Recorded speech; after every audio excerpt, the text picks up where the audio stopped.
and I don't know how to pronounce her name. Anula. Oh, Anula, hi. How are you? Nice to see you on this live. Hi, everybody. Hello, hello, hello. I am streaming from more than one platform today. So just bear with me. I have two cameras going. Really tried to do one camera at a time, but it just wasn't working for me. Too many technical issues. So I'm doing two cameras, Instagram and YouTube. So if you see me looking back and forth, that is why I am doing it. So hello, everybody. Thank you for joining me today. Today, I want to talk about proper protective styling.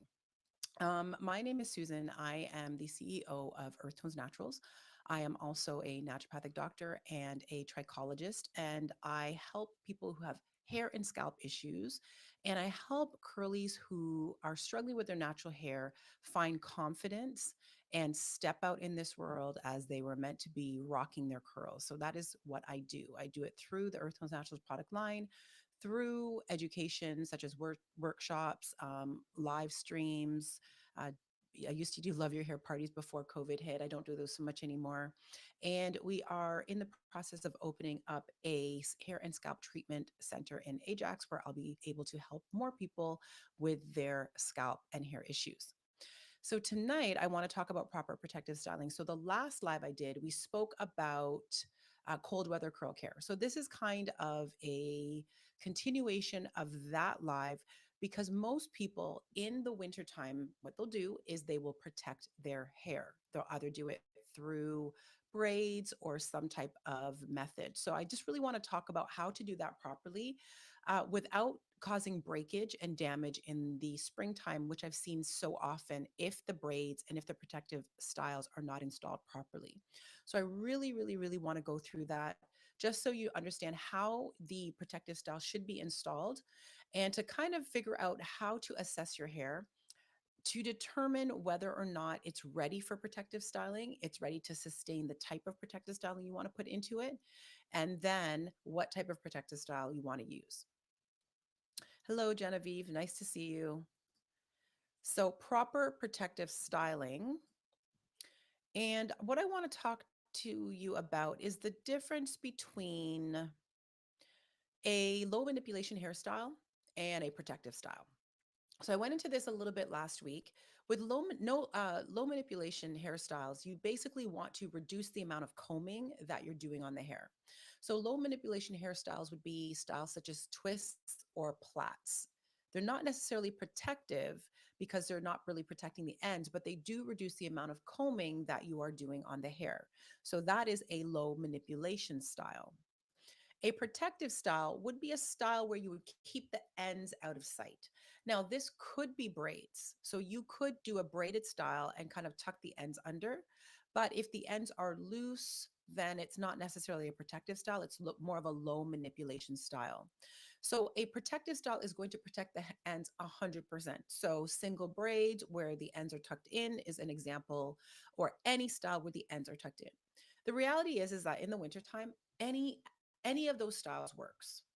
If you want to rock a wash and go in the wintertime, that will work too. However, as I said on the last live, the wetter the hair, the looser the hair, the more of the hair that's exposed to the elements, the more water can evaporate from the hair and it just tends to feel drier.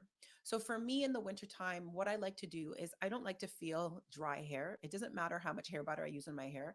It is not going to beat minus whatever degree weather. It's really not. It's not going to hold up against super freezing sub-zero conditions.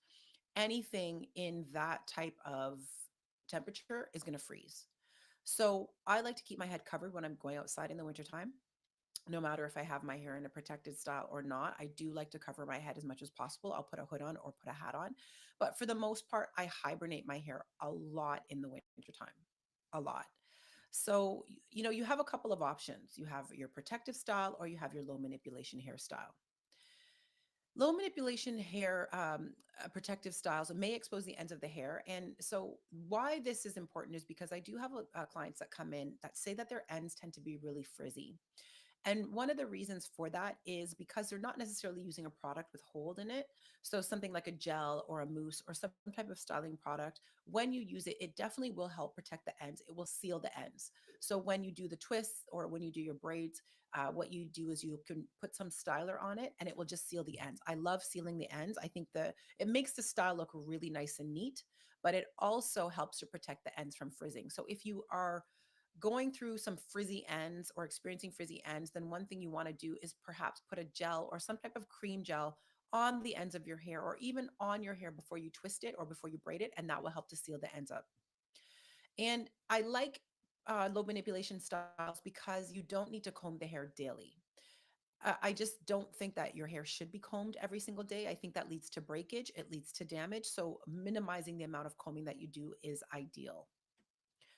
So, with respect to protective styling, there are so many different styles. And this is not a live where I'm talking about technique of braiding or anything like that. Like, I'm not an expert in that field at all. My approach is when you're putting your hair in braids, what do you need to do to make sure that they're safely put in braids without damaging or breaking your hair and without causing any type of hair loss when the braids come out?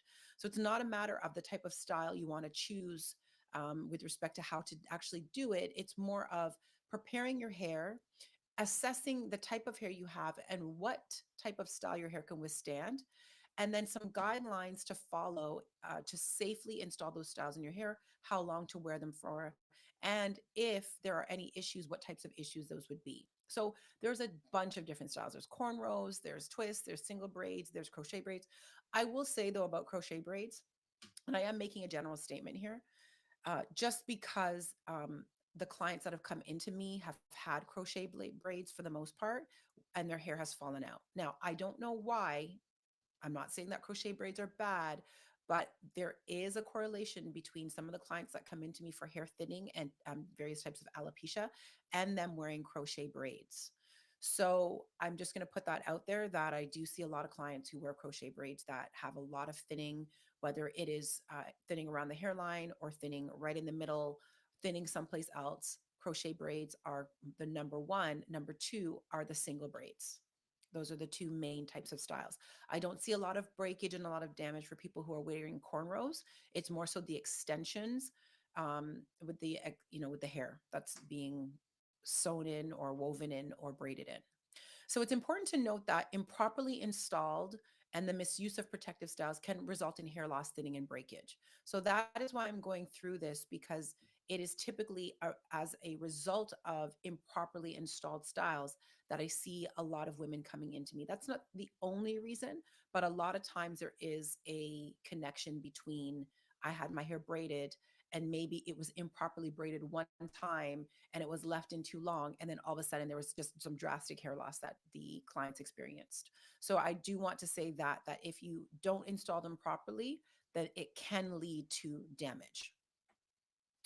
All right, so when braids can damage the hair, so hair becomes weakened and damaged when the braids are not put in properly, they're too tight, or there's too much extension hair. So those are the three situations in which braids can damage the hair. So they're not put in properly for whatever reason, they're put in too tightly, and the hair is too long or too heavy for your specific hair type and texture.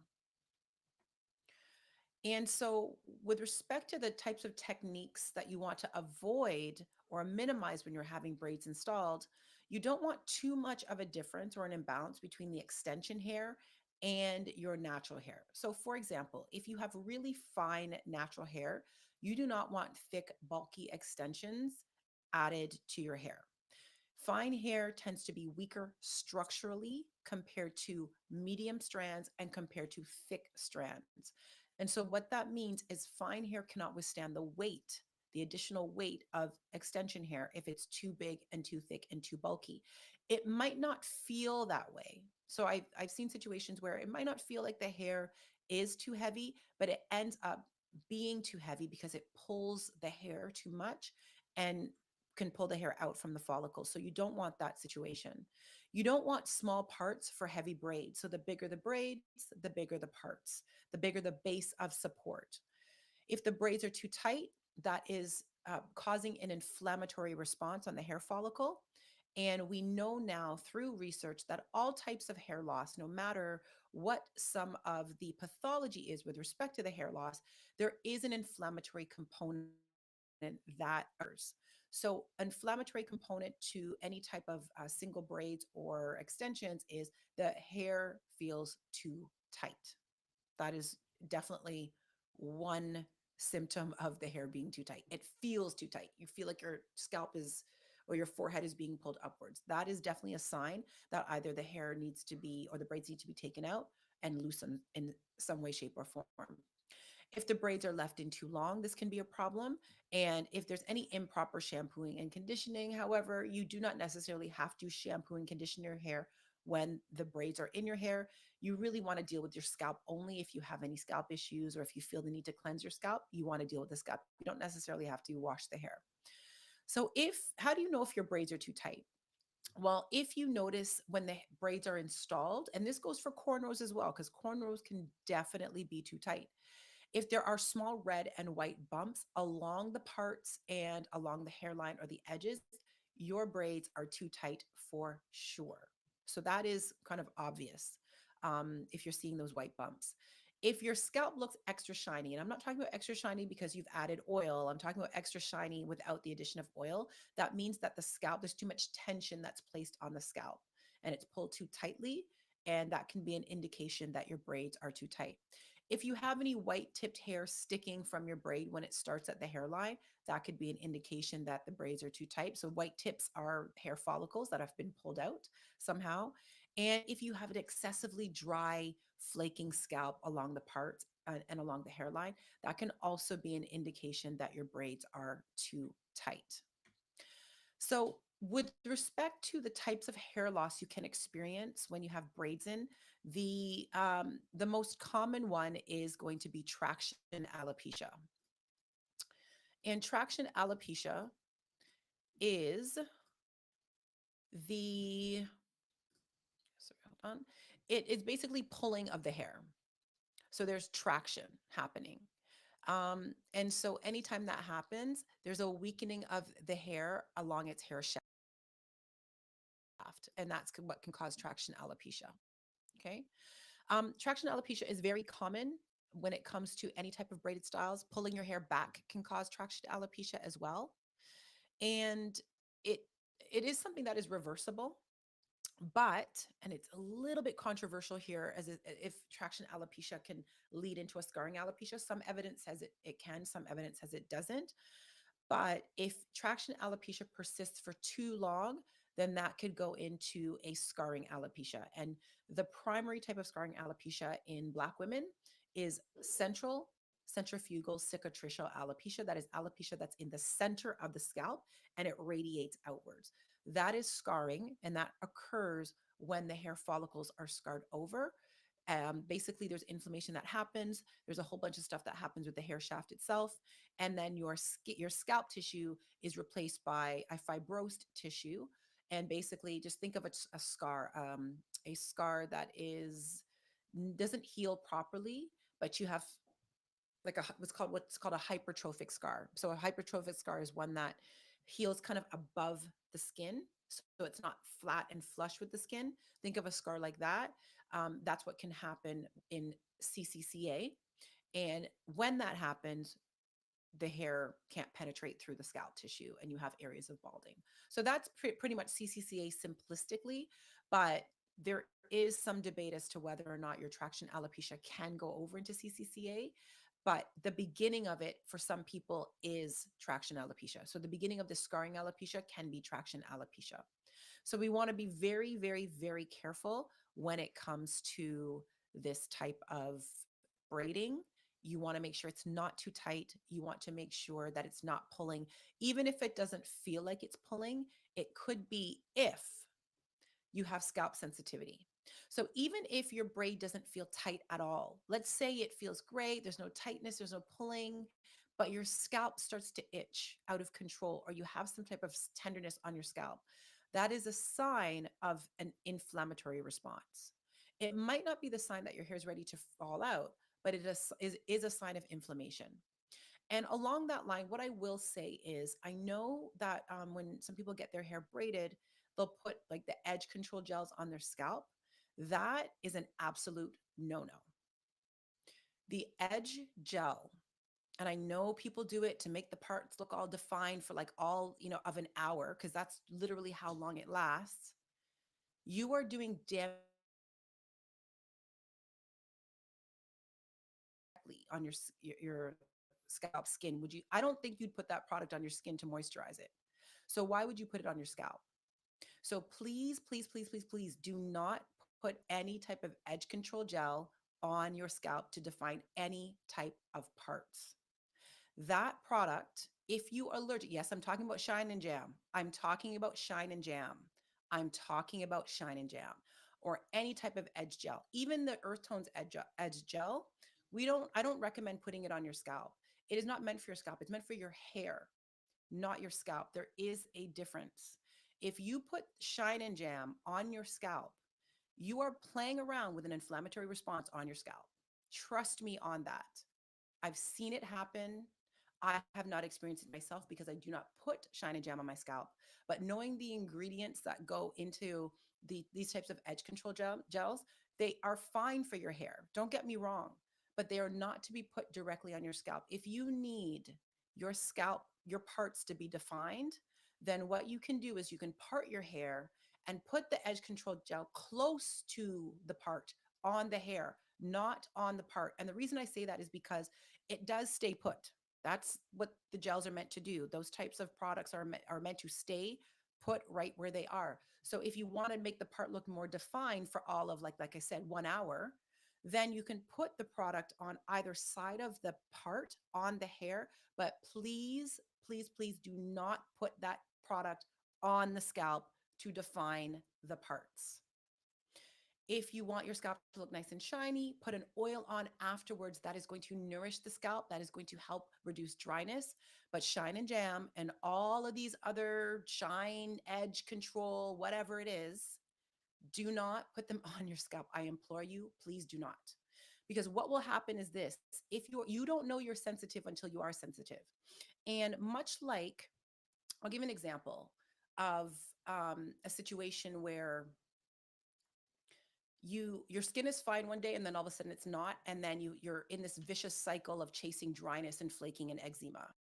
So my daughter, at about 5 years old, she had really dry skin on her legs. She wouldn't cream it. I mean, I think we probably put too much of a responsibility on her to cream her skin, but we left her to do it. She wouldn't cream it. And then, due to that, just not creaming her skin, she developed a rash on her butt that was very flaky, very raw looking. She went to the doctor. She received a corticosteroid to basically get her skin back to normal. And the doctor pretty much said it's because of dry skin. So fast forward how many years later, and now she has eczema. And the reason that she has eczema now, and it comes up all over the place. It comes up on her arms, it comes up on her face. She has something called pityriasis alba, which is basically these lighter pigmented areas that happen on her skin in the summertime. This is all as a result of her not creaming her skin when she was younger. And I'll tell you why. The skin is an organ that has so many different tissues and so many different cells that speak to each other. There's also a barrier. There's a barrier layer that prevents water loss from the skin into the atmosphere. Because it's such a large organ and there's so much going on within the skin. There's immune system cells. There are melanocytes in the skin. It's this complex organ, and every single facet of the skin is talking with another aspect of the skin. The primary purpose of the skin, though, is for protection. And what it's going to protect, one of the things it's going to protect is the loss of water from the skin to the atmosphere. And there's a very sophisticated system that has been developed in order to prevent that. The moment that there is a breach in that barrier, the moment there's a breach, the entire metabolism, the metabolic machine of the skin is messed up.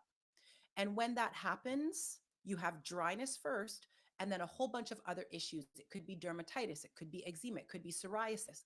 And let's say you have dry skin on your arm, and then all of a sudden you have psoriasis on your legs, and you're thinking, oh, the two are not there's no combination. There's no, I mean, what, I've got an arm issue and then a leg issue. They're not connected. They are very connected. There was a breach in the barrier layer. And from that breach, you have this whole set of issues happening. So I say all that all to say that the scalp is very similar in terms of it having a barrier. There is a barrier to prevent water loss from the scalp to the atmosphere. There is a microbiome in the scalp, just like there's a microbiome in the skin. And the moment there's a breach, the breach could be chemical, it could be a relaxer. The relaxer, I had a burn on my scalp, and all of a sudden my scalp was never the same. You're putting products on your scalp, all of a sudden your scalp is never the same. Maybe you put dye on your scalp, on your hair, it touched the scalp, your scalp's never been the same. Maybe there's heat damage or some type of heating appliance, you got it close to your scalp has never been the same. So because these tissues are so sensitive to breaches, the moment you breach, you have ongoing issues. So it's the edge control gel on the scalp to make your braids look great for a minute, because I mean, let's keep it 100% real. Shine and Jam does not last long at all. I've used it. I used it before I developed the smoothing gel. The smoothing gel in this type of temperature will last honestly up to 2 days. Up to 2 days. And that's really good for edge control gel, because if you have something that lasts longer, you get white. And so there's this trade off between a ton of hold and whiteness. And I know y'all don't want whiteness on your hair. So I'd rather have a hold that's about a maximum of 2 days, and then you can reapply it and it'll hold for a little bit longer, rather than having white on your edges. Shine and Jam does not, the ones that I've used don't even hold properly. So I don't understand what the big deal is with China Jam. I mean, it is inexpensive, but it's not the best edge control gel I've ever used. Just keep it 100% real. So putting that stuff on your scalp, why are we doing it? And it really is an hour. Maybe when, if you're a braider or if you get your hair braided, when you leave the braider's chair, your hair looks great, and then all of a sudden it's frizzy.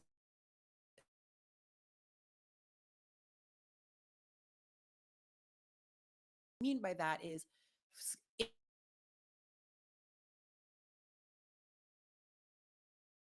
dandruff, tenderness, itchiness, flakiness, dandruff, maybe some hair loss, itchiness, flakiness, dandruff, hair loss. All of that you could end up chasing because a product for a one hour of looking good went on your scalp. So please, if you're getting your hair braided, do not put Shine and Jam on your scalp. Put it on your hair. I love it. I love these edge control gels for grip because they're tacky and they make they, and I'm by no means a professional braider. I'm just saying from my own experience as a non-professional braider, what I've experienced from Shine and Jam, and why, or sorry, edge gels. I use our smoothing gel now, and why I love it, because it helps me with the grip and I get a neater, cleaner braid. But I absolutely do not put it on the scalp when I braid my kids' hair. In fact, what I do prior to braiding, I will part my kids' hair and I will put on our rebalancing scalp oil, which is a brand new, it's a reformulation of our revitalizing scalp and hair oil. So we've made it a bit more therapeutic. So it does help with the itchiness, flaking, dandruff, sensitivity. It helps with those things. But I will put this on first, especially if I'm parting out their braids. I'll put it on and then I will go and do the Shining Jam. Sorry, I keep saying Shining Jam. The smoothing gel. If you don't have the smoothing gel and you're using Shining Jam, then that's what you're using. But I'm using the smoothing gel, which is right here, this product. So I'll use that for the actual braids themselves to grip. But this goes on the scalp. So again, that's my public service announcement for today. Do not put this stuff on your scalp. It will damage.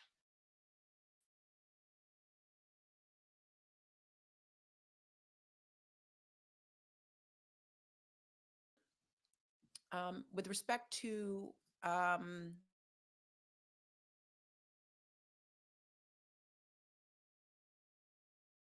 scarring type of alopecia, where you have like a centralized set of or area of loss that starts small and it kind of radiates outwards into a circle.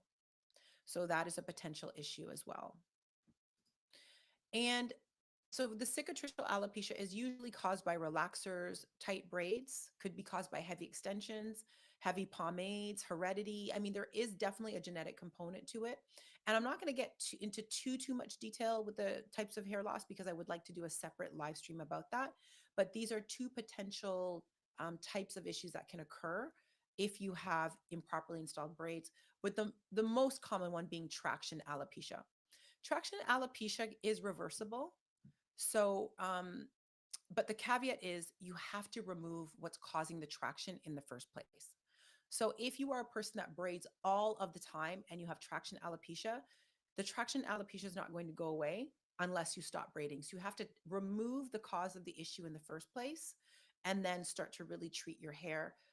Try with hair treatments, proper styling, proper moisture, etc. Reduce the inflammation of the scalp. So it's a whole treatment you want to do to reduce that traction alopecia. But the first thing you want to do is stop braiding in the first place or stop whatever's causing the traction. So it could also be tight ponytails. I've seen clients who would always wear their hair up in a ponytail, something like this, for years. And then hair loss right there. Why? Because there's tension. Someone asked, is seborrheic dermatitis reversible? It is treatable. Whether it's reversible, it just depends on the cause of the seborrheic dermatitis, but it's definitely treatable. There are ways to treat it. We'll be doing that in our scalp spa. We'll be doing some integrative treatments. So, like I said, I am a naturopathic doctor. I am licensed. I've been a naturopath for 17 years. So, when it comes to any types of hair treatments, I can combine integrative approaches. So, either through supplementation, diet, etc., with trichology approaches. And then there are some medical aesthetic approaches that I can use as well because I have my certifications in that. So, I do a very unique approach just because of the type of therapies I am able to use. So yes, it is definitely treatable. Any type of dandruff, any type of seborrheic dermatitis is definitely treatable and potentially to the point where it does not come back. But again, if we understand the underlying causes of some of these issues, it's a breach in the barrier of the scalp, and repairing that or helping to repair it is the first step. Reducing inflammation is another thing that you'd want to do, and really understanding what the pathophysiology is of these issues can really help with a treatment protocol. So the other thing about protective hairstyling is, okay, first of all, we want to minimize that traction alopecia and that hair loss that can happen.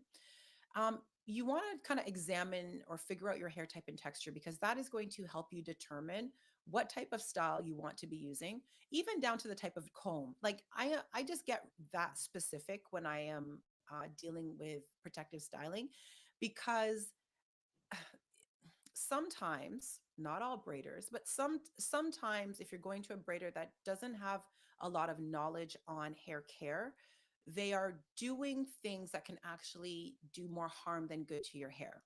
So for example, um, if I'm having my hair braided and I have thick strands, I don't need my hair combed with a fine tooth comb. Even if I have fine strands, I really don't need my hair combed with a fine tooth comb, because you are going to break my hair as you are combing my hair with a fine tooth comb. So if you're getting your hair braided, if you are a braider, please don't comb people's hair with a fine tooth comb. And I'm talking about the tail combs with the that have the metal point. I love that for parting, very good for parting, but I do not use the comb to comb hair. You will break your client's hair. The number one way to break your hair is through combing it, especially if you have really coily hair. So if you have type 4 hair, the coilier the hair is, the more prone to breakage it is. And you don't want to comb hair dry, because even though hair is wet when it is, sorry, hair is weak when it's wet, it is also weak when it's dry. And if you use a fine tooth comb to comb your hair, you will break the hair. So that to me is a huge pet peeve of mine. I cannot stand it when hair is being combed with a fine tooth comb, because I just hear the hair coming out and breaking. Everyone, when it comes to hair damage and when it comes to these things like hair loss, my approach is very conservative. I am very conservative when it comes to the types of tools, the types of styling, the types of devices. Do I use heat? Do I not? I just err on the conservative side, because I do understand that anything that you use, especially when hair is fragile and weak, can make that situation worse. And I don't want to do that to my clients. So I'm very conservative when it comes to that. So I say, for me and my advice and my recommendations to clients who are experiencing any type of hair loss and breakage, and they want to do specific styles, I say tread very lightly because anything that happens could potentially break your hair even more, especially if your hair is not strong enough for a particular style that you want. So I'm very conservative when it comes to that. You might not be. You might know your hair. I mean, you obviously know your hair better than I do. It's just that I've seen it where braids, something as simple as single braids, cause someone's hair to fall out the root, from the root, because that person's hair was not strong enough to withstand the braids, and the braider did not make that assessment. So I'm ultra conservative when it comes to that stuff because if someone's coming to me for hair care advice and recommendations when their hair's falling out and breaking, I do not want to make that worse. So I am very conservative until your hair is strong enough to withstand what you want to do. You manipulate it less. So that is just my approach, and that is the approach I'm going to give you or suggest to you. You can take it or leave it. Absolutely, I'm just giving you my recommendations. I'm just ultra conservative when it comes to that stuff because I don't want anything to break my client's hair anymore, and so I just stay away from some certain things. So a tail comb is fine if you're going to part with it, but I don't comb with it. I never comb with it. So these are just some things to consider. Um, so if you tend to have really fine hair, we know that fine hair is structurally very weak. It is weaker than thick hair or medium to thick strands. I'm talking about strands. I'm not necessarily just talking about density. I'm talking about the strand thickness. So fine hair we know is structurally weak. It doesn't have a lot of cuticle layer, so it doesn't have a lot of protection of the cortical layer, and the cortical layer of the hair is where the hair protein is housed and where that cortical layer is also important for the elasticity and the moisture of the hair. So it just doesn't have a lot of protection of that layer. So because I know that, I tend to be very conservative when it comes to fine hair.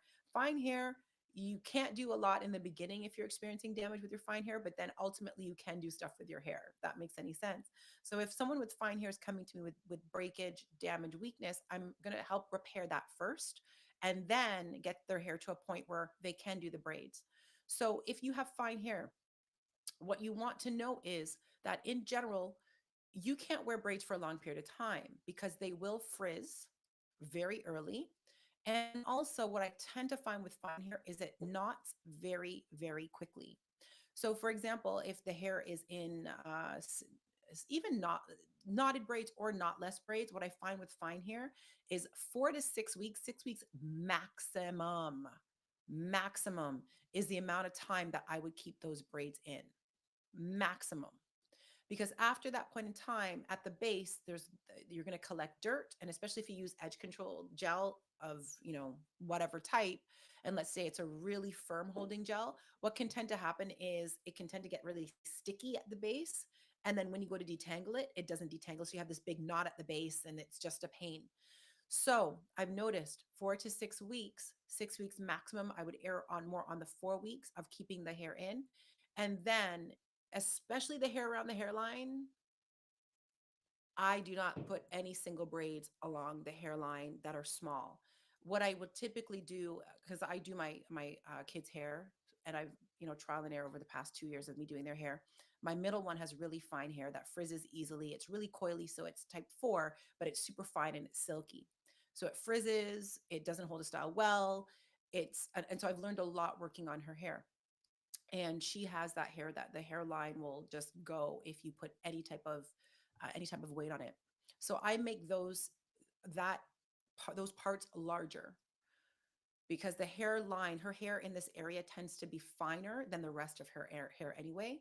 Or what you could do is you could braid it back into a little cornrow so it has a wider base of support, and then you could add the hair in there, or just add less hair. So you definitely don't want from here, like this piece right here, a braid hanging. And I've seen it. I've seen it. It's going to fall off. It's going to fall off. It sure will. Yeah. Yeah, it'll fall off. So please, fine hair, don't do that. If you have medium to thick hair, you could probably get away with that because your hair's stronger. Structurally, it's strong. It can withstand more. But fine hair, that tends to be the problem, where a lot of people with fine hair tend to lose their hair quite a bit. So 4 to 6 weeks maximum. What I do recommend, you can do braids. I mean, jumbo braids might, I would, I would probably stick more to small to medium braids. I mean, you could probably do jumbo braids on fine hair, But the problem is for jumbo braids to really look good, you really want them long. And the length and the amount of hair required for the jumbo braids can actually weigh the hair down, could potentially lead to some type of breakage. Again, I'm being ultra conservative. So if you have fine hair and you've done it and you have no problem, amazing. I am just coming from this ultra conservative perspective when it comes to the hair. So I'm saying you can do it, but just be careful with it. All right. If you have fine hair to do the jumbo braids, because they do tend to be long to look good, to be able to hang properly. And so they don't kink up. I've just noticed that the jumbo braids do have to be long. Okay. So I'm just reading some questions. I will definitely get to your questions after I see them, and I'm going to get to your questions afterwards for sure. I won't leave you hanging there with respect to the questions.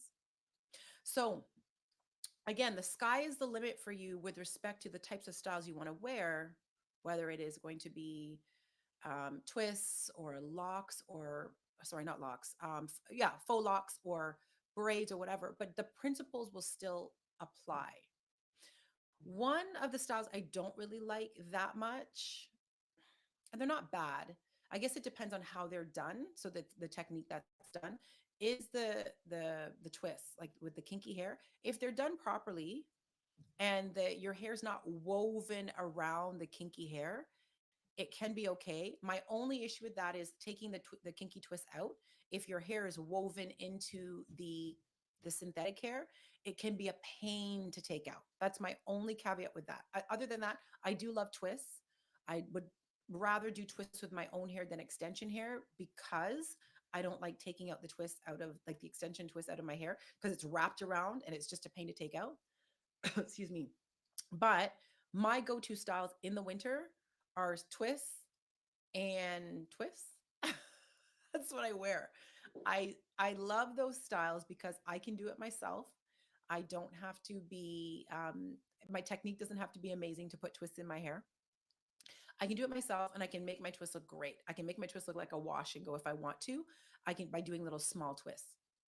Cornrows, I can't cornrow my own hair, but I do like cornrows up into some type of style, whether it is back in a ponytail or up or whatever. And I typically will use just cornrow my own hair because it's pretty long. So I will do my own hair. Extensions.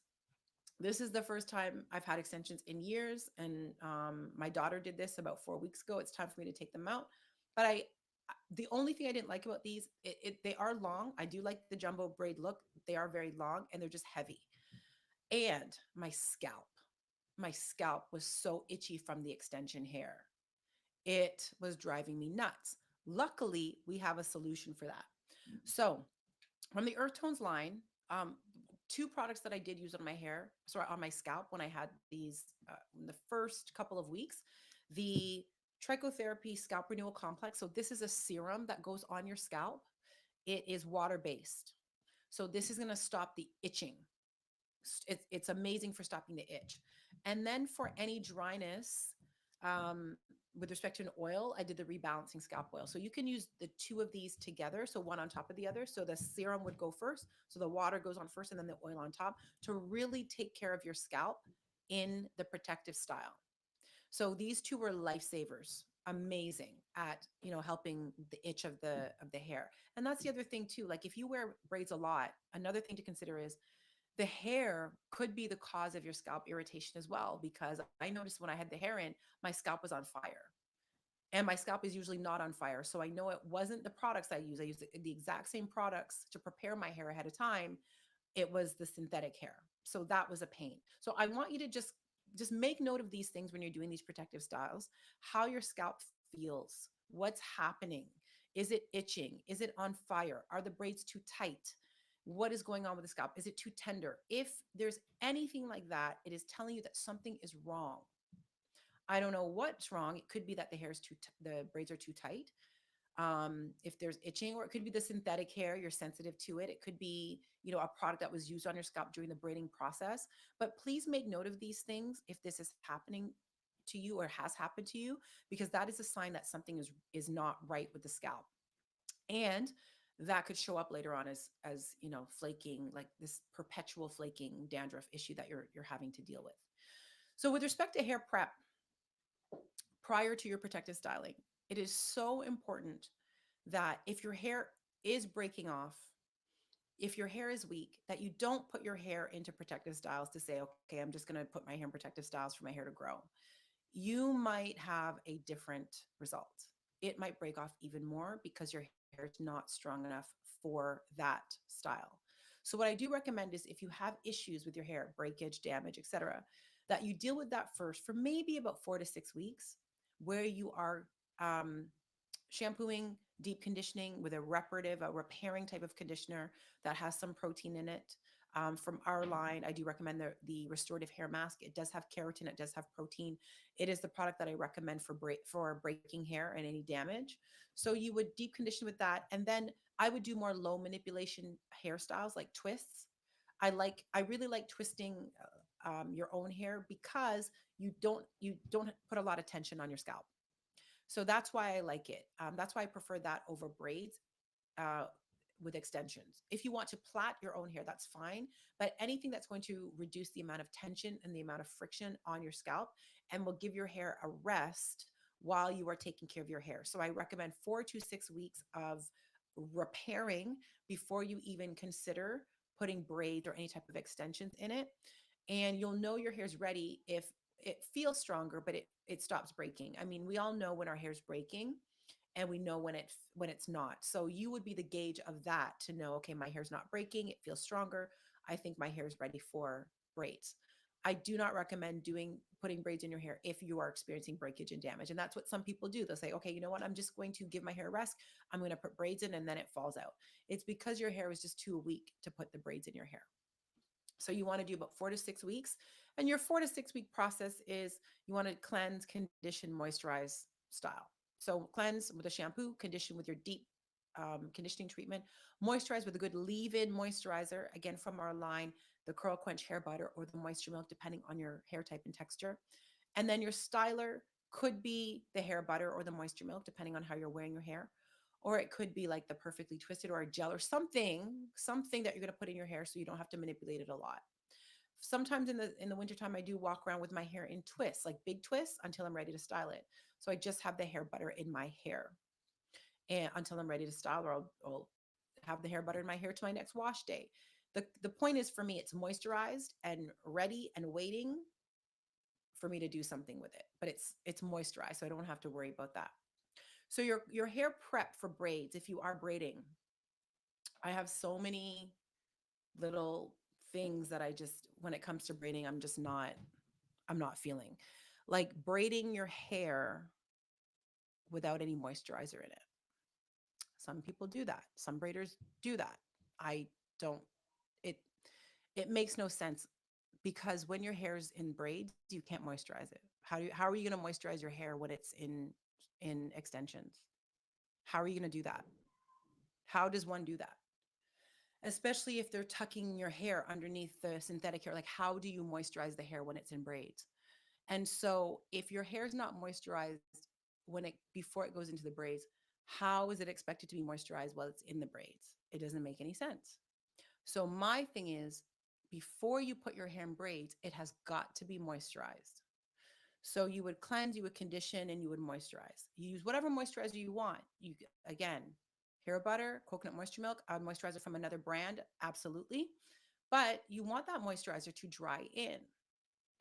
It has to dry in, and if it doesn't dry in, how do you know it's sufficiently moisturized before you go braid your hair? So I am of the approach that if you're having braids or putting braids in your hair, your washing and your conditioning is done before the braids go in. So, for example, if you're braiding on a Sunday, your washing and conditioning would be done by Saturday, the latest, because you want your moisturizing product to dry in completely and then you get your hair braided. And again, I know that certain braiders have they have a way that they do things, which I will appreciate that. Maybe they don't like to braid the hair dry, they like to braid it wet, etc. I'm going to tell you the pros and cons of each, and then you as the client can decide, okay, you know what, I want my braider to do such and such, or I want to look for a braider that braids my hair the way I want it braided. So if you're braiding without a moisturizer in your hair, the con is your hair does not get moisturized while it's in the braids. So what ends up happening is your hair remains dry for the period of time that it is in the braids. And when you take your hair out, it's dry and brittle. That is the con of not moisturizing your hair ahead of time. So this is why I don't advise it, because what you're trying to do when you're doing putting braids in your hair is, yes, you're trying to protect it. How you don't have a moisturizer. How are you protecting your hair? You don't have anything in it. It's just it like it's in the braids and it's subject to the dry winter air because there's no moisturizer in the hair. I don't recommend it. I also don't recommend braiding the hair when it's wet. Some people will do it that way. I okay, from more of a it's more of a style perspective. So wet hair, what I find is it frizzes earlier than hair that is braided dry. I just find that it just frizzes. I don't know. I could be wrong. I don't know any of you who have had your hair braided wet versus dry. If you've noticed a difference, let me know. I just know that whenever I've seen a hair braided wet, it just frizzes really early, like quickly compared to dry hair. And I prefer a dry hair braid anyway because the hair is moisturized. So I can feel the moisturizing product has been absorbed into the hair and the hair is sufficiently moisturized and it's soft. So I mean, I just have my preference with respect to that, but some of it just doesn't make sense from a hair protection standpoint as well. So your hair prep, you're going to cleanse, condition, and moisturize. Then if your hair is long enough, I like to twist. So I like to twist the hair for a few reasons. Twisting stretches the hair. So I know that some braiders like to blow dry the hair, and I'll get into that shortly. But if you don't want to blow dry your hair, then twisting or plaiting the hair will stretch it so that if the hair needs to be blow dried, it's minimal blow dry. And that's it. I like to do a braid my hair dry versus wet, or braid my kids' hair dry versus wet. If you choose to blow dry, and I was not a big fan of blow drying before, and don't get me wrong, I have blow dried, I do have a blow dryer. I wasn't a big fan of doing it until I purchased the Rev Air. The Rev Air blow dryer, which is definitely a significant investment. And one of the reasons I purchased it was to test it to see if I want to use it in our hair and scalp spa.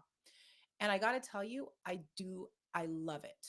It is an amazing blow dry appliance. I can't even call it anything else because it's huge, but it is amazing. It not only gets your hair straighter than, because I used a brush. I think I used like an ion brush. I think Revlon has one that's similar. Looks like a paddle brush, and then you use it. I used to use that. The heat, I had to use like the highest heat setting to get my kids' hair as straight as I wanted it, and even then, it would start to revert, and then it would just feel very stiff. I would put the hair butter on before blow drying, and I would never blow dry from wet. I would blow dry from the hair butter being on the hair and dried in, and I just blow dry it straight. But I didn't like the way it turned out sometimes. Well, most of the time, I must say. But again, for me, it was the lesser of a few evils because I didn't want to use a brush and a blow dryer. And I just don't have the dexterity to do that. And I wanted a simple one-step process. So I purchased the Rev Air and I absolutely love this thing. It is a pretty expensive blow dryer, but if you're going to blow dry often, I find it's worth the investment. It is about 500 something dollars. And again, I wouldn't have purchased it if I wasn't opening up a treatment place for hair and scalp. But I did try it to see if I wanted to use it, and I absolutely love it. So it suctions, it and adds tension. So you put your hair in this hose thing, and it sucks the hair straight. It's the only way I could describe it. But what I love about it is the feel. The hair feels so soft and moisturized and light. I just can't describe the feeling. It's amazing after using the Rev Air. And if you're fine hair curly and you want your style to last long, I found that it lasts longer when it's blow dried versus if I style my daughter's hair curly, or even if it's stretched with twists. So sometimes it's these subtle differences, and I always test things because it is subtleties with me. But I do love the way that particular blow dryer gets the hair straight and also the way it makes the hair feel. The hair does not feel damaged at all. It doesn't feel dry. It doesn't feel crispy at all. So if you are going to blow dry, I do recommend that particular um, blow dryer. Again, I haven't tried a ton of other ones to compare. The only one that I have tried was the relatively inexpensive Ion one, and that was okay. I didn't love it. I didn't like the way the hair felt versus the Rev Air, so I'm going to go to the Rev Air. The other thing I like about the Rev Air is there's no brushing. There's no brushing, there's no combing, so there's no comb attachment. And again, I'm trying to be very conservative when I am doing hair because any type of friction can damage the hair. Friction from combing, from brushing. So because the Rev Air does not use any type of brush, it's just a vacuum that kind of sucks the hair in and pulls it straight as it's being, as you have heat added to the hair. There's no combing and brushing. So there's no additional tension on the hair or additional friction through combing and brushing. So that's another reason why I like the Rev Air. And it's definitely a positive check for me. So if you're going to blow dry, and you're going to use any type of blow dryer, it should be to get the best effect from a blow dryer. You could do soaking wet, although for me, I don't like soaking wet because it's kind of like, okay, if I do soaking wet, then it's more time that my hair is under heat to dry. So I'd rather do for more damp because it's less time my hair is exposed to heat. But if you get results from soaking wet hair that are great, then do soaking wet. But I like damp because I don't want my hair to be under heat for a long period of time. But damp is definitely the way to go. You don't want to blow dry it dry because of the way heat works to straighten the hair, right? So you do need, if the hair's already straight, like let's say you twisted your hair and it's dry and you put the blow dryer on it, it's not going to straighten the hair any more than it's already straightened. I know it's kind of doesn't make sense, but the reason is that the hydrogen bonds in the hair are already set in the straight configuration, right? From your twist. So when you twist it and you dry it, you're stretching the hair, right? So there's temporary bonds in the hair. They're called hydrogen bonds. Those bonds are responsible for the temporary sets of the hair. The permanent sets are done from breaking what are called disulfide bonds. And that's what happens when you texturize or when you relax the hair. For our purposes, anytime you're doing any type of heat set or flat iron or blow drying, what you are doing is you are breaking the hydrogen bonds, which are temporary bonds. So when you twist your hair, and let's say your hair is twisted and it's elongated, it is set in that style. So it's set curly, but it's also stretched at the same time. So the hydrogen bonds are set. So adding more heat to the hair is not going to stretch those anymore. What you have to do is you kind of have to revert the hair back to curly and then use heat to pull and add tension. And that's what will straighten the hair more. So that's more of the reason why damp, even wet, but I don't like wet. And the reason I don't like wet is I don't want my hair under so much heat for a long period of time. So I opt for damp. A damp, like misting the hair with water, having the hair go back a little bit curly, and then putting it in the Rev Air actually ends up with a straighter set than not doing that. So hopefully I didn't confuse you even more about that, but that's why I do damp as opposed to dry. So if you're going to blow dry before braiding, I would do it yourself because at least if you do it yourself, you can control how your hair is blown dry, unless you have a good stylist that blow dries it with minimal damage. But I like to do stuff myself so that, all this, the hairdresser would have to do is just part my hair and just braid it. Okay. So you would shampoo, you would cleanse, condition, and moisturize. Like I said, I like the twists because if you choose not to blow dry your hair, at least your hair is stretched in the twists. And if you choose to blow dry your hair, then at least it's already sectioned, it's already detangled, and you just blow dry and your hair's already prepped for braiding. So that would be the prep. Once your hair's nice and moisturized, if it's sufficiently moisturized, when it goes into the braids, then it will be moisturized for the entire duration of your braids being left in. I guarantee you, especially if you have a good moisturizer, your hair will stay moisturized for the entire time. So if you use the Curl Quench hair butter, guaranteed your hair 4 to 6 weeks in braids. It's when you take the braids out, your hair will definitely be moisturized. Right? So that is pretty much your prep for protective styling. And then you get your style put in. And I don't recommend, like I said, longer than 4 to 6 weeks of a style, especially if you have fine hair, because then it can begin to mat and it can begin to knot, especially if you used any type of edge gel on the hair. And if it's depending on the hold of the edge gel, it can be really matted and really knotty, and then it's a pain to take out. So for those 4 to 6 weeks, again, you're going to deal with your scalp. um, if you have itching, we have a scalp renewal complex, and we have the oil that can deal with itching. Or if you don't want to use this brand, you can use another brand, but you definitely want to take care of your scalp and oil your scalp. I would say every other night. If you're dealing with any type of flaking, then I would recommend oiling your scalp daily, like in the evening. You could do the morning as well, but I like evening prep better than morning prep. Mornings are way too hectic, so I don't like doing any much with the hair in the morning. So I do a lot of stuff at nighttime. So the kids, when their hair is in protective styling, they put their scalp products on at nighttime. They put their satin bonnet on, and they're good to go. Satin bonnet or satin pillowcase or silk pillowcase or silk bonnet, because it does protect the hair. It does minimize frizz. And also, I find a satin bonnet, more so than a pillowcase, will keep moisture locked in the hair. And it's because you have this satin surrounding your head. So I find it locks moisture in better. But even if you have a pillowcase, it's fine. It's just better than cotton for sure. And then another thing that you can use is some type of braid spray if you want to, or from the Earth Tones line, you can use the refreshing mist. So you can spray that on your hair if you want to. I normally don't, but I have heard from clients, and I don't know about other products, but with respect to the refreshing mist, it helps reduce the dirt that can build up at the knot. So spraying some type of spray on your hair close to the knot, if you have a knot, or even if you have knotless, there can be some dirt that gathers there, can help reduce the dirt and the buildup that can accumulate at the base of the hair. So doing a braid sheen spray or the refreshing mist on the hair daily can help with that for sure. And so those would be the only products you would need. So scalp product, and then maybe a moisturizing spray for the hair, and that is it. Then you would, leave your braids in 4 to 6 weeks. You take them out.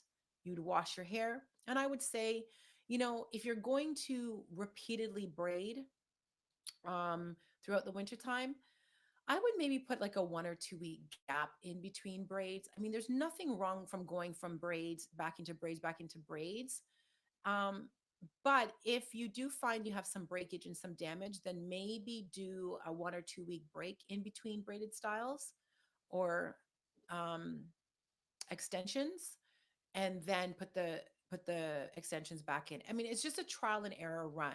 So I don't know if that would make a difference, but again, for the people I've spoken to who have done consults with who just braid back to back, typically giving a rest in between, like a 2 to 3 week rest, tends to be more beneficial than braiding back to back to back to back to back. And that rest could just be you just wear your natural hair in twists. So you give your hair rest from the tension. That's really what it is. It's not necessarily just rest from the manipulation, it's from the tension. And that's super important. All right, so let me just look and see if there's any questions over here. Sorry, everyone, I'm scrolling all the way up and answering these questions one by one. All right, do you mean Shine? Yes, someone asked if I meant Shine and Jam. Um, have you found our US storefront yet? No, we do have some online retailers in the US, Bronze Girl with Curls. So you could definitely email us for a list of those retailers, and we can give them to you. And we are getting more. So some braiding salons need to hear this. Yes, absolutely. Absolutely, they do.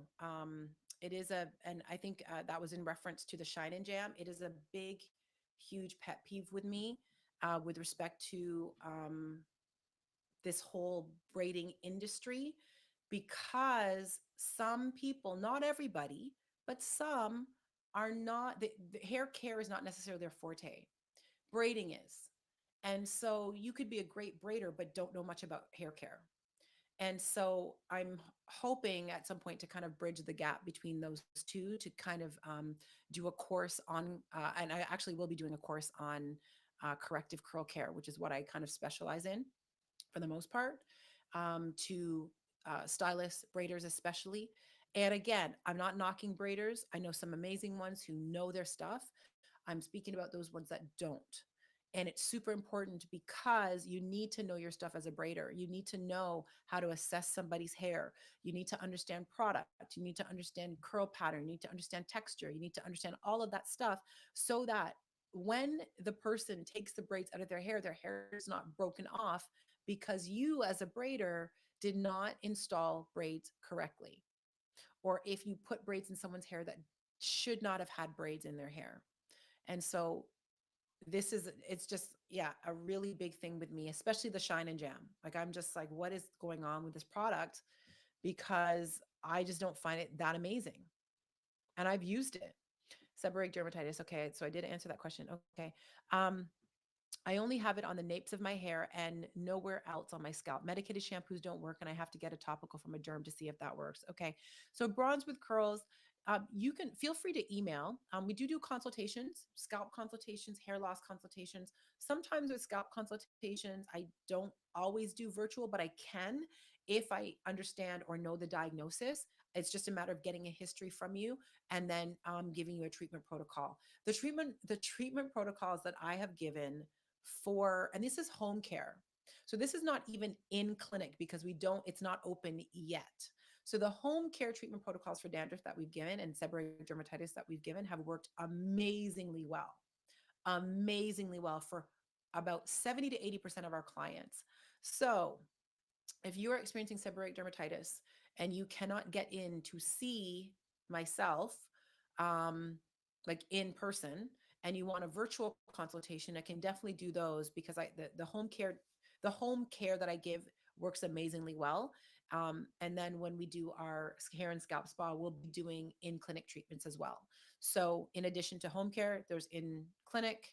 That's different from what you would do at home, but they work amazingly well. I would just need to know more information, a lot more information about your history, et cetera, to do a proper treatment protocol. All right. The worst dandruff for years. I did a few applications of apple cider vinegar and never had an issue since. Okay, awesome. That's Coach Whitney. Yep. So that can definitely work. The apple cider vinegar can work depending on what the cause of the dandruff is. Um, so that can work. Naturopathy for the win. And this is why I love your line. Thank you. Dandruff is a little different than sebderm. Mine developed during COVID. Yeah, dandruff and seborrheic dermatitis are a little bit different, but what they found is the organisms are very similar, but with seborrheic dermatitis, it's different look. It's yellowish, it's cakey because of the sebum, the oiliness. The oil makes it yellowish, and yeah, it can happen in the eyebrows as well. It can happen. You can get it right here. So seborrheic dermatitis is a little bit trickier. It does respond to some amazing treatments that can be done at home, but sometimes you do need to go a little bit further for in clinic treatment as well. Well, I can work with that though. All right, for sure. I was just speaking to what the host was saying about the different issues for dandruff. Okay, perfect.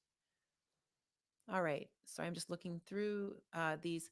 Extremely fine hair, and this was what happens when you leave your braids in longer. So, Coach Whitney Smart, I'm assuming you were talking about, because I spoke about a few things when it comes to fine hair. Are you talking about the matting? Is that what happens to your hair? Okay. Someone says, I have fine hair and just did locks. Left in 3 months, so much broke off. What should I use? All right. So, I'm assuming you still have the locks in your hair. A lot broke off. I don't know what you could use only because I'd want to know the reason for the breakage. Is it because the locks are too were they done too small,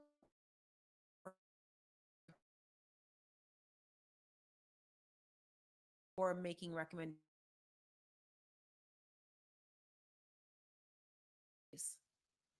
Some of them break off because they are dry, in which case you would use a moisturizer.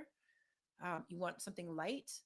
I know that sometimes people are told not to use moisturizers with locks. I've had clients who have locks use moisturizers that really penetrate into the lock and really make the lock more pliable and more elastic and less brittle.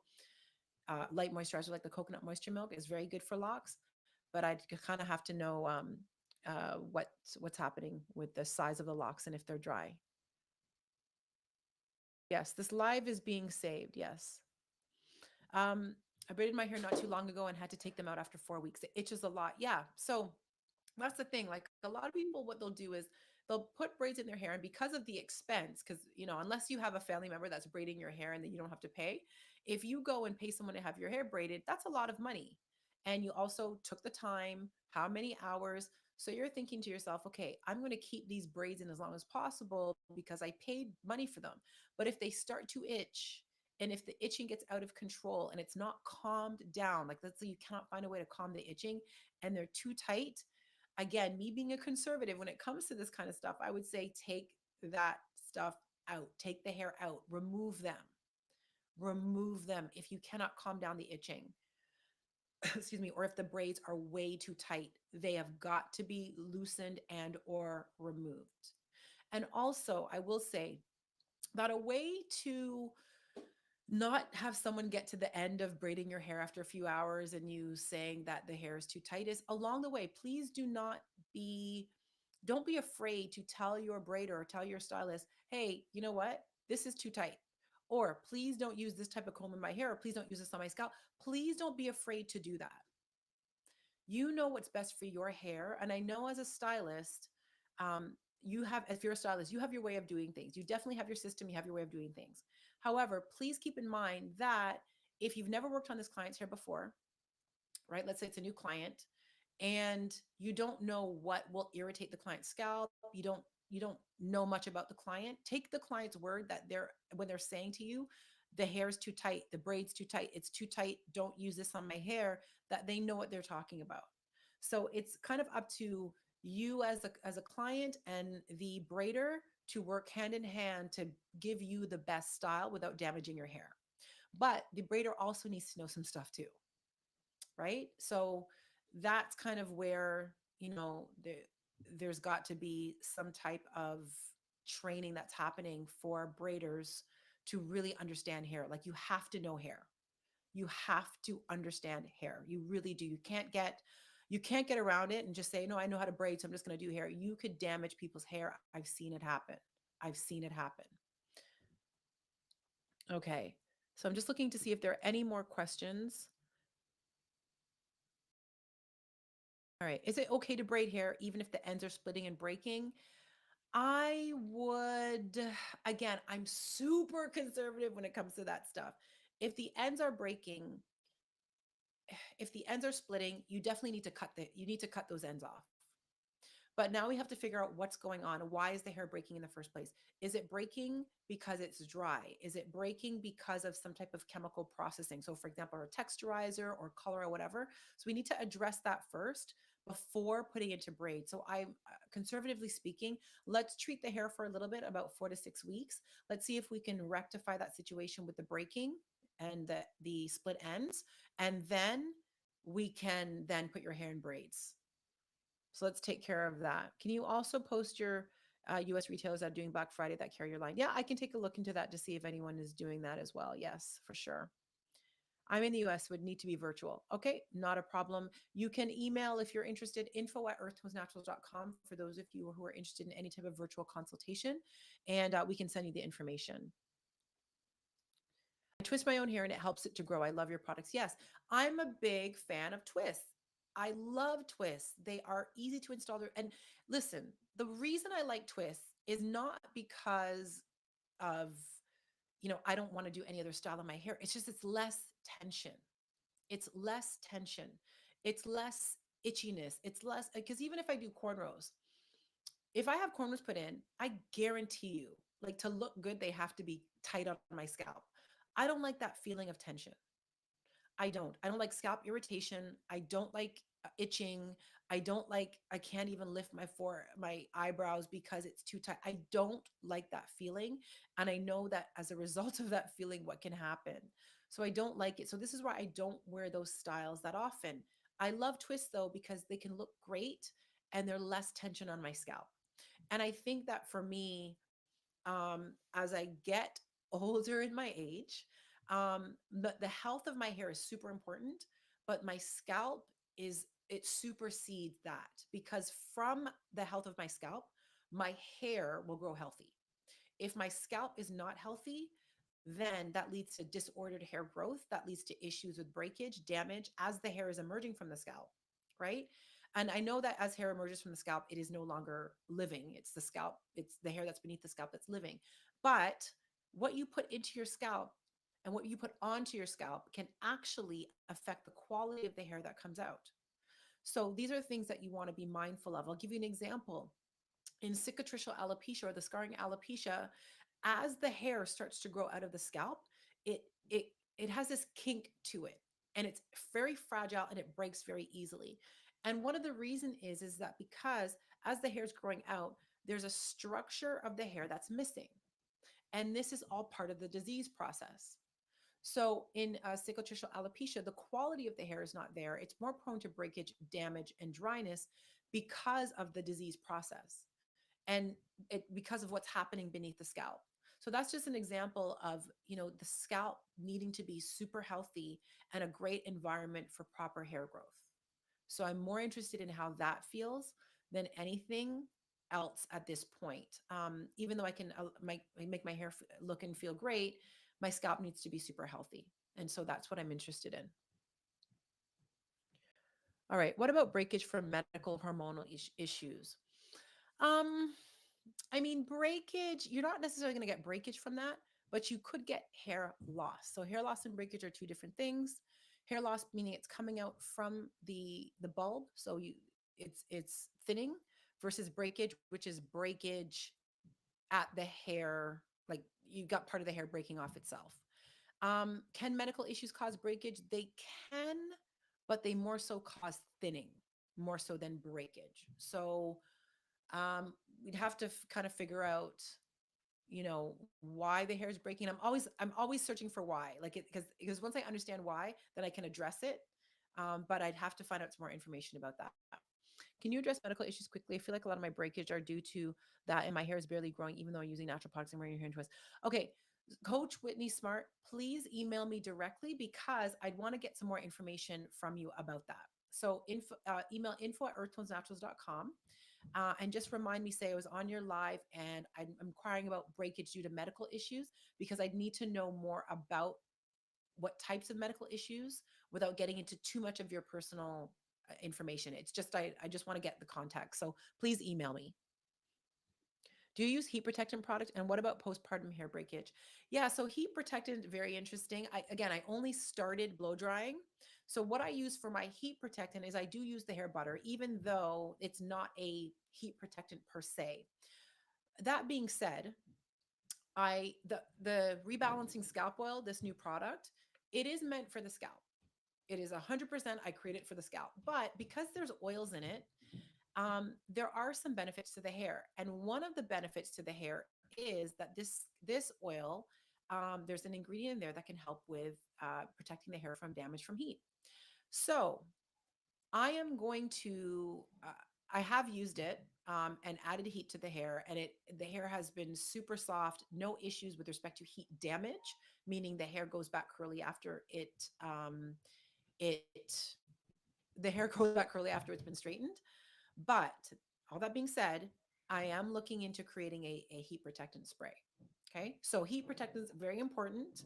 If you're using any type of heat on your hair, blow dryer, etc. A lot of heat protectants on the market are silicone based. And I'm kind of looking for a non-silicone based product, heat protectant, if I can create one. So that means, what I mean by if I can create one, if there are ingredients out there that help with heat protection that do not involve silicone, then I will use it. If there is some type of silicone backbone, because silicone does this very, very, very well, then and a silicone backbone is required for the heat protectant spray, then I might consider using the silicone backbone. I'm just putting that out there, that a lot of silicone is very widely used for as a heat protectant because it does prevent the transfer of heat from the appliance to the hair. And silicones can do that very well. I always look for alternatives first before using, and I don't even use silicone in any products, but if I have to for a heat protectant, I might. But if I don't have to, then I won't. So again, I'm just looking for the right ingredients, making sure that they're available and they're not too obscure to put in a heat protectant product. before I bring one to you. But a heat protectant is definitely needed, especially if you are doing a silk press. And I'm going to talk about silk presses in another live, by the way. I'm going to talk about those. But if you're doing that, then you need a heat protectant. If you're blow drying, not necessarily. Um, I use the hair butter. Like that's what I put in my hair before blow drying my hair or my kids' hair. So that's what I use. It's called the Rev Air, Revair. It looks like a vacuum cleaner. Yeah, Rev Air is the blow dryer. I love it. Absolutely. Oh, postpartum hair breakage. Postpartum hair breakage can happen, and that's due to the hormonal shift that happens. It's typically what happens with postpartum is during pregnancy we have a over I don't want to say overproduction, but we have one hormone being produced more than another, and that hormone tends to stimulate hair growth. And so what tends to happen in during pregnancy is your hair grows long and it's lush because that shedding phase is shortened. The growth phase is lengthened. Then once you have the baby, guess what happens? Shedding kicks in. And so that's why the hair appears to grow long and lush during pregnancy. It's because you've got this extended growth phase that's happening. The growth phase is called anagen. The telogen phase is the shedding phase, and so you have a shortened telogen phase, and that's due to hormones. But once those hormones go back to normal, in close to normal during the postpartum period, that's when you have the hair that's shedding. So that's pretty much what's happened during postpartum. Keeping up your nutrients, your vitamins, your minerals, your iron is very, very, very important. For anyone that has had a baby, you know that that baby, when it's growing inside of you, is like a parasite. So it will take all the nutrients from you and leave you depleted, which is why you need to supplement over and above what you would normally need with certain vitamins and minerals and nutrients during the pregnancy phase, because the baby, developing baby, takes a lot of the nutrients and you're left with the residuals. And that's the same thing that happens when you have the baby and your hair falls out. It's like during the pregnancy, your hair's amazing, and then all of a sudden, there we go. So there are things that can be done. Nutrients, vitamins, minerals, taking those are great, but also um, just being mindful of the fact that you are going to have that postpartum shedding that happens because your hair has now gone into the shedding phase. I don't like to give recommendations on postpartum supplementation just because there are so many different factors involved, such as breastfeeding. And when you have with pregnancy and breastfeeding, there's a lot of stuff that women cannot take. But there are supplements that are specific for hair that are out there that can reduce the shedding that happens with respect to the hair. So if you are interested in learning more about that, just again, email me info@earthtonesnaturals.com. I just don't want to put it out there because each person's situation is different. If you are in that postpartum period and you really honestly need to confer with your doctor as to whether or not you can take additional supplements. I don't like to mess around with that stuff either. I'm very conservative when it comes to that either. If you're breastfeeding and giving supplements over and above your what's been approved by your doctor as in terms of like a postnatal, but there are supplements that are specific for hair that are out there that can help with the reduce the telogen phase or the telogen phase, which is the shedding phase. So again, info@earthtonesnaturals.com for more information on that. All right, how to take care of a sensitive scalp. Oh, sorry, can you use the hair butter alone to twist your hair? Yes, you can. You can use the hair butter to twist the hair, but it doesn't have hold. It's only for moisture. So the twist won't last. They'll be nice and soft, but they just won't last. So I use the hair butter and the perfectly twisted together, not mixed together, but I layer on. So I'll use the hair butter, and then what I will do is I'll put on the perfectly twisted, and then I will twist, and it gives me a nice bouncy look to my twists, a very soft hold. So that will give you more hold in the hair butter, and you can use them both together. So sensitive scalp um, is I would again, I'm going to go back. I'm like a broken record. Why is the scalp sensitive in the first place? Right? So I would need to examine that again, history, what's going on, what happened, et cetera, et cetera. But it is a sensitive scalp typically is due to inflammation. And I want to know why the scalp is inflamed in the first place and then address it from there. There are things that can be done top there are things that can be done for scalp sensitivity. You can put topical things on your scalp. I don't want to make any broad recommendations because each person's situation is unique, but there are things that can be done with scalp sensitivity, including the rebalancing scalp oil. I know I'm pushing this oil. It's we just launched this the other day, 2 days ago, and I love this stuff. And the ingredients in here are amazing. I recommend this for people who don't have any type of clinical issue. So you don't have the seborrheic dermatitis, you don't have, uh, psoriasis, nothing like that. You just have dry scalp or flaky scalp due to dryness. That's it. There's no pathology involved. But there are all these other side benefits. And one of the side benefits of this product is it can help reduce scalp sensitivity in general. It just helps reduce some inflammation. So again, without knowing details about your specific situation that you're asking about with a sensitive scalp, where a more targeted treatment protocol can be put together, something like an oil or something that reduces inflammation, like either one of these two products is really good for helping with scalp sensitivity in general. But I'd want to know more to get to give you a more customized kind of treatment protocol.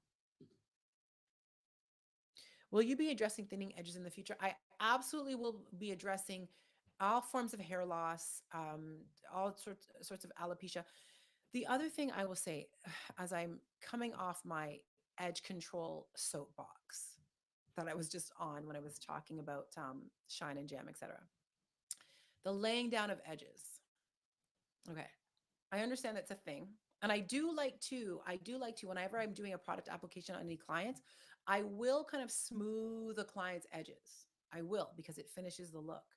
However, this whole concept of taking broken hair, like let's keep it 100% real, it's not always baby hair, it's broken hair, and smoothing it down and manipulating it with a brush and doing this every day, this hair right here is so fragile.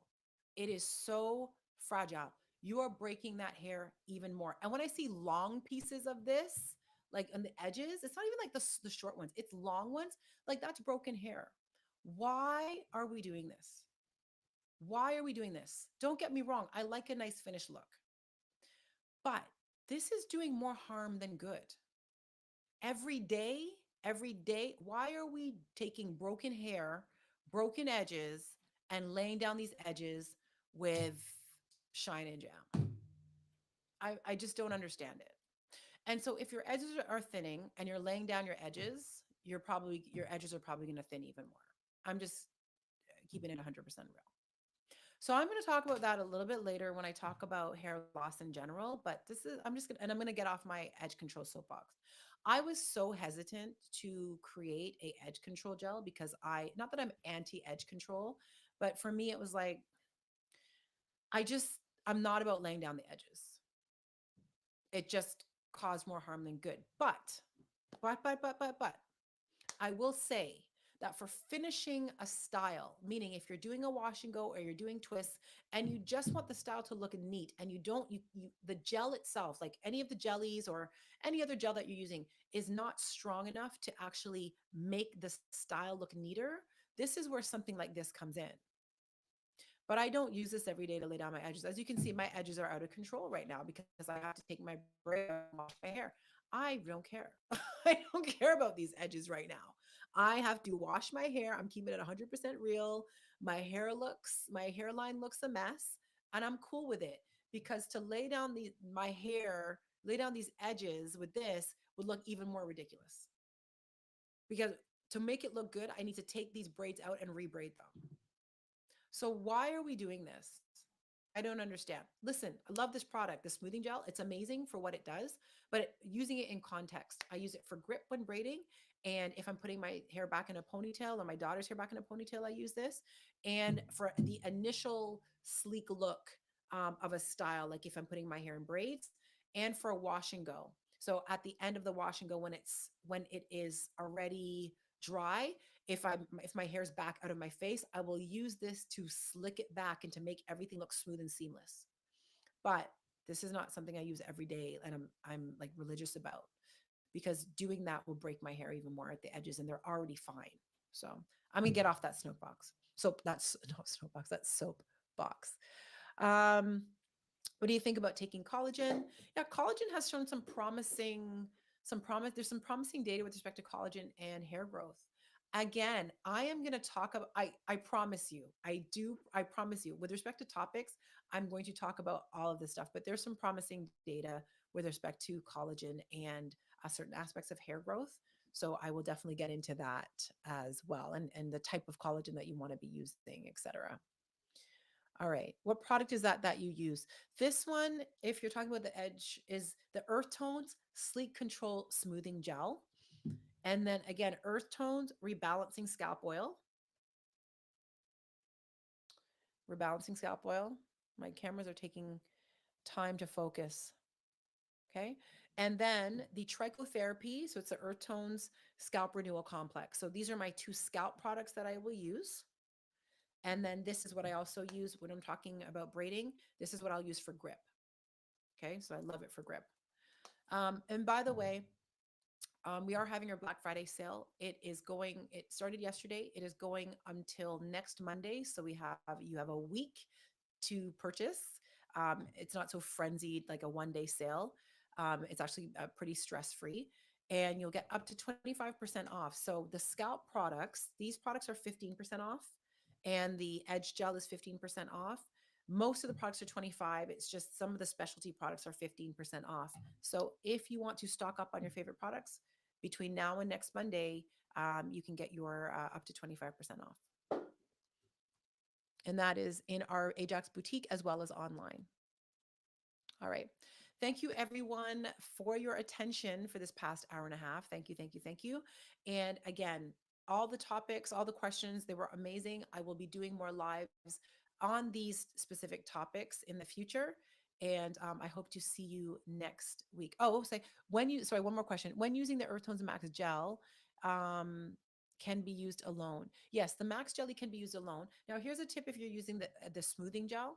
I like to use a smoothing gel on top of the gel. So the regular gel or the max gel. I just find that for specific areas, it gives more hold, because sometimes when you add more of the jelly, it flakes a lot. And so in order to get around that, I use the jelly. Typically use the max jelly. So I'll use that to style my hair. But then on the areas where I need my edges to look smoother and to blend in better, that's where I'll use this. I won't use any more max gel.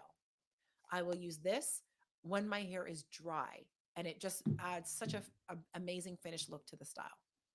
And a tip too, for the smoothing gel, it's better used. It works better in this weather, so colder weather. In the humidity, it doesn't lay down the hair so much because of the humidity.